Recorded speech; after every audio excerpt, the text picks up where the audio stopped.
বিহু সন্মিলনৰ এইবাৰ যুৱকৰ মাজত মাৰপিট নহয়, যুৱতীৰ মাজত পচন্দ মাৰপিট। তৈলনগৰী ডিগবৈ মুলিয়াবাৰী বিহুতলীত প্ৰথমবাৰৰ বাবে আয়োজন কৰা ভাৰতীয় তেল নিগম অসম তেল সংমণ্ডলৰ বহাগী উৎসৱত এজাক যুৱতীৰ মাজত হয় প্ৰচণ্ড মাৰপিট। অসমৰ জনপ্ৰিয় কণ্ঠশিল্পী ডিকছুৱে মঞ্চত গীত পৰিৱেশন কৰি থকাৰ সময়তে বিহু পেণ্ডেলৰ বাহিৰত কোনোবাই যদি চুলিত ধৰি মাৰে, কোনোবাই আকৌ জঁপিয়াই জঁপিয়াই চৰগুৰ মাৰে। কিহৰ বাবে যুৱতীসকল মাৰপিটত লিপ্ত হ'ল? মাৰপিট কিহৰ বাবে এতিয়াও জানিব পৰা হোৱা নাই।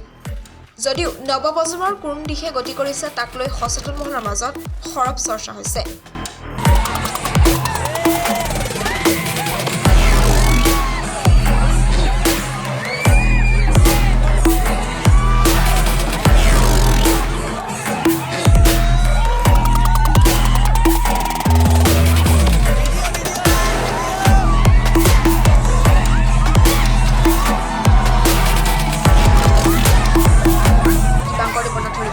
News365